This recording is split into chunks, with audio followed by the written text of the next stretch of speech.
Welcome to 365 Christian Men, where every day we aim to inspire and encourage with real-life stories about men. August 28th, Dr. Martin Luther King Jr. Martin Luther King Jr. started college when he was 15 years old. At that time, he was skeptical of religion, but by the time he was a senior, he had met the Lord Jesus Christ. After college, King went on to seminary, where he was influenced by the seminary's president, a man who was outspoken about American civil rights. King went on to become a Baptist minister and a civil activist, and starting in 1955, he became the most visible leader in the civil rights movement. On this date, in 1963, Dr. King delivered a speech in which he said, "I have a dream that my 4 children will one day live in a nation where they will not be judged by the color of their skin, but by the content of their character." Today's story is about the doggedness and tenacity it takes to be a leader. Darkness can cripple a people until one man has the courage to strike a match. Racism, hatred, and cruelty had grown to a pervasive darkness. It spread across the United States and poisoned the minds of men and women. In 1963, 100 years after the Emancipation Proclamation, political leaders, business people, some clergy, the man on the street, and kids in the schoolyard poured out emotional and physical abuse on American citizens who happened to be African American. There were separate restrooms and even water fountains for whites and African Americans. Dr. Martin Luther King Jr. dreamed of an integrated and unified America where all men are created equal, regardless of the color of their skin. He wrote about how the dark practice of segregation hurt his little daughter. You suddenly find your tongue twisted and your speech stammering as you seek to explain to your 6-year-old daughter why she can't go to the public amusement park that had just been advertised on television, and seeing tears welling up in her eyes when she is told that Funtown is closed to colored children, and see ominous clouds of inferiority beginning to form in her little mental sky. April 1963.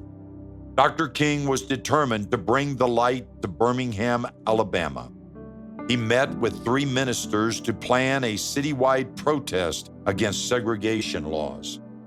The city leaders would fight back. The group of pastors designed a legal protest, and Dr. King met with the city commissioner to request a permit for the march. But the commissioner said, "No, you will not get a permit in Birmingham, Alabama to picket, and I will picket you over to the county jail." Undeterred by the threat, the campaign launched, and throngs of American citizens demonstrated their opposition to segregation. After a week of protest, Judge William Jenkins Jr. issued a court injunction prohibiting any more public protest, although the protesters were not doing anything illegal. The injunction came 2 days before the final march was scheduled to begin. King decided he was willing to risk being arrested to demonstrate how serious and wrong segregation was. He knew freedom came at a price. The others on the campaign stood firm on King's decision. The day for the march arrived with a crowd that had gathered at 16th Street Baptist Church ready to go. As they marched through the city streets, police arrested the campaign leaders near St. Paul Methodist Church. The chief of police arrested King and took him to jail. They put Dr. King in solitary confinement. He was forbidden any communication for the first 24 hours, not even a phone call to his wife, who was recovering from the birth of their 4th child. Despite the harsh treatment, the fire inside Dr. King still burned. So he sat in his cold cell and he wrote out the reasons he had risked his life for the freedom of all people.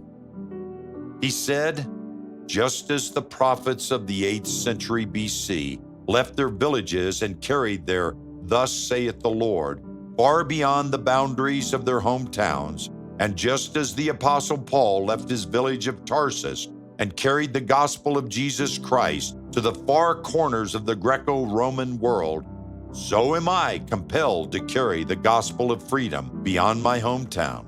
Like Paul, I must constantly respond to the Macedonian call for aid. The margins of the newspaper and a roll of toilet paper carried the weight of his words.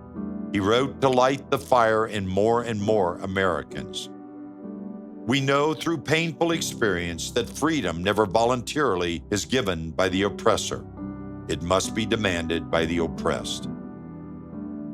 In Isaiah 1:17, God speaks and says, "Learn to do good, seek justice, help the oppressed, defend the cause of the orphans, fight for the rights of widows." In many ways, this same darkness of discrimination, oppression, and hatred still permeates our country. First, search your heart and ask God to reveal to you any darkness in your own life. Then, ask God to show you what you can do today as one of His agents of change to shine His light and wipe out the darkness of discrimination and hatred in the world around you. Darkness can cripple a people until one man has the courage to strike a match. Thank you for listening to today's story. Every day of the year, our hope is to inspire you with real-life stories of faithful men who have gone before us. For today's story, we have a free one-page group discussion sheet available on our website. Please join us tomorrow for another story at 365christianmen.com.